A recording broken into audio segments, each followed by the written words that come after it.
Jajan pokoke rombongan golek metu tol, golek mie ayam ku mah gayeng banget. Wah, mlumpuk dadi siji sak meja kae wis uyek-uyekan kae terus.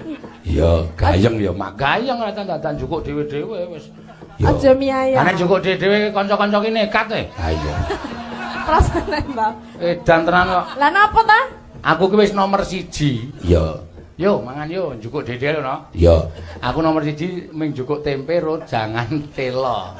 Sirku ki rombonganku ya sak ngisore juragan ngono lho.